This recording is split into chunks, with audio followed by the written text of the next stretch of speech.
এখন সৰকাৰ নেইলে আমাৰ সংসদকে লাগিব আমাৰ সংসদকে লাগিব সৰকাৰ নেইলে এখন সৰকাৰ কাম নাই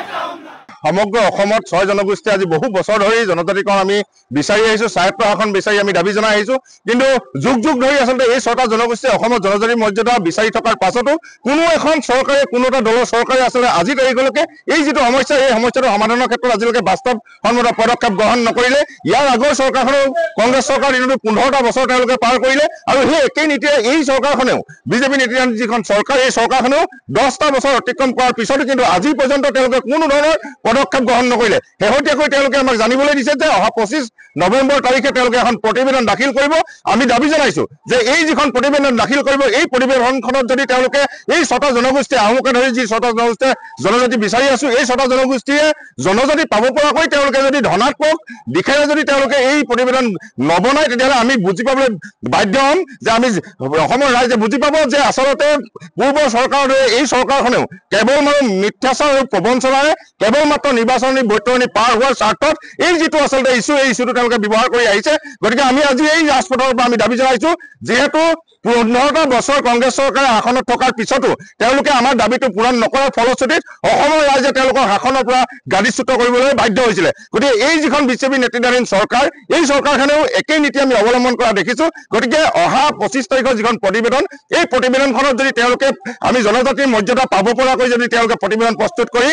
লোকসভাত যদি তাক দাখিল নকৰে আৰু কেন্দ্ৰীয় চৰকাৰেও এই যিটো দাবী এই দাবীটোৰ ক্ষেত্ৰত যদি তেওঁলোকে পদক্ষেপ গ্ৰহণ নকৰি বাস্তৱসন্মত যদি তেওঁলোকে পদক্ষেপ গ্ৰহণ নকৰি আমাক জনজাতিৰ মৰ্যাদা যদি প্ৰদান নকৰে তেন্তে এই 10 বছৰীয়া যিখন চৰকাৰ এই চৰকাৰখনকো কিন্তু অসমৰ ৰাইজে গাদীচ্যুত কৰিবলৈ বেছি সময় নালাগিব গতিকে আমি শেষবাৰৰ বাবে সক্ৰিয় জনাইছো যে বাৰম্বাৰ এনেধৰণৰ প্ৰতাৰণা আৰু প্ৰবঞ্চনা নচলিব এই যি ৰাজপথৰ আন্দোলন এই আন্দোলনে কিন্তু 2026 যি বিধানসভা নিৰ্বাচন আহি আছে এই বিধানসভা নিৰ্বাচনত এই চৰকাৰখনক গাদীচ্যুত কৰিবলৈ অসমৰ ৰাইজে আজিৰ তাৰিখত প্ৰতিশ্ৰুতিবদ্ধ হৈছে প্ৰথমলৈ আমি অসম চৰকাৰ তথা বিজেপি নেতৃত্বাধীন শাসন চৰকাৰলৈ আমি আজি আমগুৰিবাসীৰ পৰা তেওঁলোকলৈ আমি এক বাৰ্তা দিব খুজিছো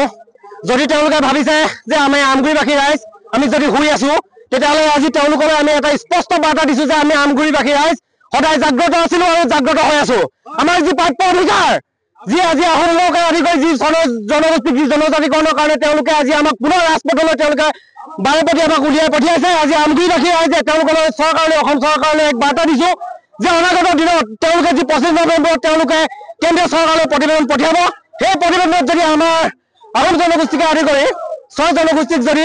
প্ৰতিবেদনৰ কাৰণে যদি আমাক নপঠিয়ায় তেতিয়াহ'লে তেওঁলোকে ইয়াৰ যি পৰিণাম হ'ব ইয়াৰ কাৰণে কিন্তু সম্পূৰ্ণ দায়িত্ব অসম চৰকাৰ হ'ব আজি আপোনালোকে দেখিছে এই কৃষিৰ বতৰটো আমাৰ আমগুৰিবাসী ৰাইজ আজি হঠাৎ বোলে আজি আহি ইয়াত অংশগ্ৰহণ কৰিছে একমাত্ৰ নিজৰ ন্যায্য দাবী নিজৰ যি প্ৰাপ্য অধিকাৰ আৰু নৱপ্ৰজন্মৰ কাৰণে যেতিয়া যি এটা ভয়াৱহ অশান্তি সংকেত আহিছে এই সংকেতলৈ চাই আজি মানুহ আজি হঠাৎ বোলে আহিছে আৰু আমি অসম চৰকাৰক ইয়াৰ পৰা তীব্ৰ প্ৰত্যাহ্বান জনাইছো আৰু তেওঁলোকক আমি সকিয়নি দিব খুজিছো আপুনি বিচৰা বাতৰি পাব কেৱল নিউজ 18 এপত নিউজ 18 এপ ডাউনলোড কৰিবলৈ স্ক্যান কৰক এই QR কোড গুগল প্লে ষ্টৰতো পাব এই নিউজ 18 এপ